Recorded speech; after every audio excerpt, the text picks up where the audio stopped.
పారాలింపిక్స్లో కాంస్య పథకం సాధించి చరిత్ర సృష్టించిన రాష్ట్ర యువ అథ్లెట్ దీప్తి జివాంజీని హీరో చిరంజీవి సన్మానించారు. ఆమె ప్రతిభకు తగిన గుర్తింపు లభించిందన్నారు. పుల్లెల గోపిచంద్ బ్యాడ్మింటన్ అకాడమీలో దీప్తిని ఆయన సన్మానించారు.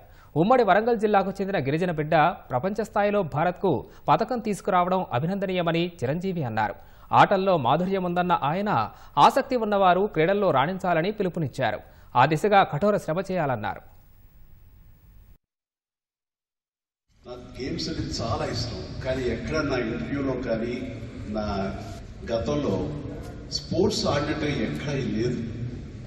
I think some of the people who can follow Telugu history, they know pretty well that I'm not at all a sports person, but I'm allowed to be a sportsman. మేము అందరం చూస్తుంటే 24/7 ఇక్కడ గోపిచంద్ అకాడమీలో మీరు ఇంతగా కష్టపడుతున్నారంటే డెఫినెట్గా ఇక్కడ అందరూ ఎంతో మంది స్టార్స్ నాకు కనబడతారు, ఫ్యూచర్ స్టార్స్.